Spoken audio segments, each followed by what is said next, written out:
I went out to the South Reef this morning to look over the bearing rocks. It is an errand that usually keeps me out past midday, not because there is much to it, but because the rowing is slow at both ends, and the looking cannot be hurried if it is going to be worth anything.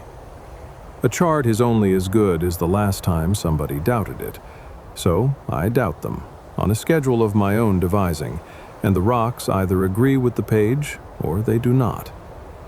They agreed. The three I keep for the south line stood where they have always stood. The water broke over the outer one at the height it should have, and the angle between them, taken twice, came back the same both times, and the same as the ledger has it. There was nothing to correct, and nothing to note beyond the fact that I had looked. I sat in the boat a while, with the drawing board across my knees, and no reason to open it. And then I rowed in with the whole afternoon still ahead of me, and nothing asked of it. I laid the fire when I got in, the way I always do this time of year, and it caught on the first match and drew clean from the start. I thought of the fishing line then, which has been waiting on exactly this kind of day for most of a season, the sort of job that is never pressing enough to push anything else aside, and will not do itself while I am busy with what is. The line lives in the sea chest under the east wall, where the roof comes down low and a man has to stoop to get at it. The chest has been there long enough that the boards beneath it have kept their color, while everything around them has gone pale. So if I ever moved it, I would leave a dark rectangle behind, which is reason enough not to move it. I do not open it often. It holds what is between uses: spare line, the second lantern, a folded piece of sail I have never once needed and will not part with.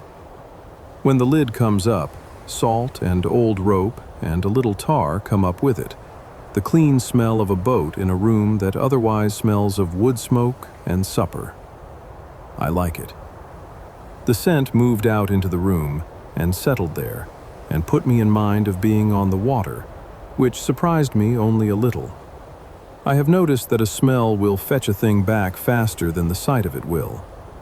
I could look at the boat every day for a year and think nothing of it, and then open a box and find myself somewhere else entirely for a moment, out past the near rocks on an afternoon with nothing in it.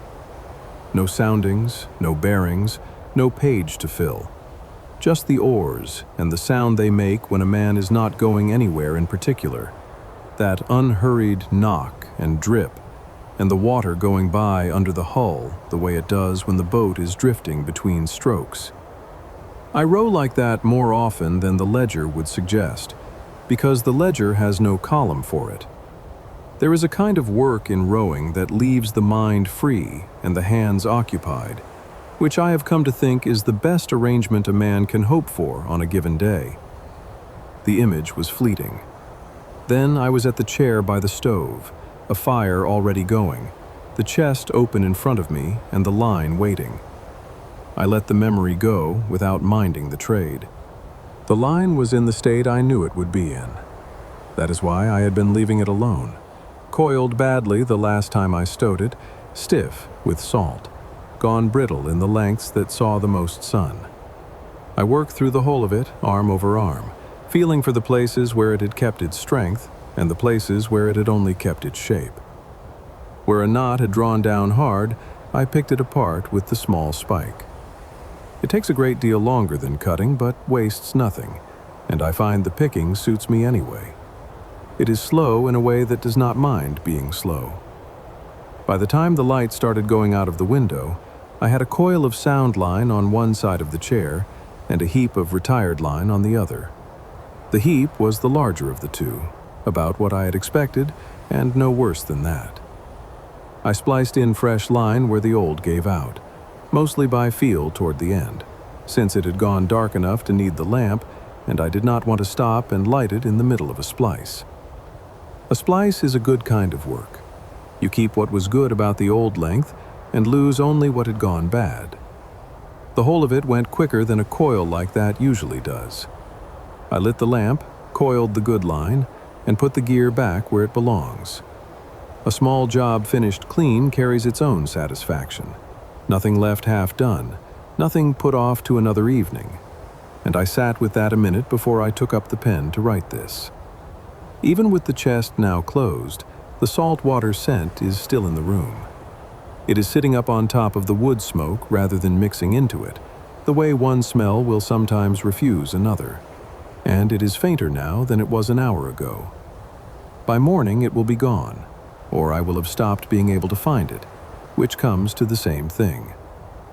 The reef had been dark 6 nights running, one of its quiet spells, which come when they come and end when they end, and I have long since stopped counting them as anything but weather. Tonight it came back all at once. I had not been settled 10 minutes when the water went green, low along the shoreline first, and then the whole length of the reef inside a few minutes, faster than I have seen it come up in a good while. It is bright enough tonight to reach the room. The light comes up off the water and in at the window low, so it does not fall on the floor the way the lamp does. It rises instead, up onto the ceiling and along the undersides of the beams, a pale green moving slowly across the boards over my head, the way light reflecting off water moves, never quite still and never quite going anywhere. The green glass float on the sill has better company than the lamp usually gives it. I have not gone to the window. The chair is where I have been all evening, and where I intend to stay, and I can see everything I need of it from here, and the reef has never needed a witness at the glass. Out past the green there is nothing much to report, no wind to speak of. The water is putting its sound on the stones the way it does when there is no weather behind it, small and even and close together, and the tide has a couple of hours yet before it turns. I had not been watching for the lights tonight. My hands were on the fire, and then the line, and then the pen, and somewhere in the middle of all that, the reef went about its work without asking to be seen doing it, which, I suppose, is its right. The rocks agreed with the page this morning. The fire caught clean. The line went quicker than I expected it to. None of it was mine to arrange, and I do not find myself wondering why a day goes the way this one went. The good line is coiled on top of the chest where I will see it on my way out. It is the only filing system I have ever trusted. The cabin smells of salt and smoke. The ceiling is green and the walls are amber, and the stove is quiet beside me, and I have the ledger on my knee and nothing after this to attend to.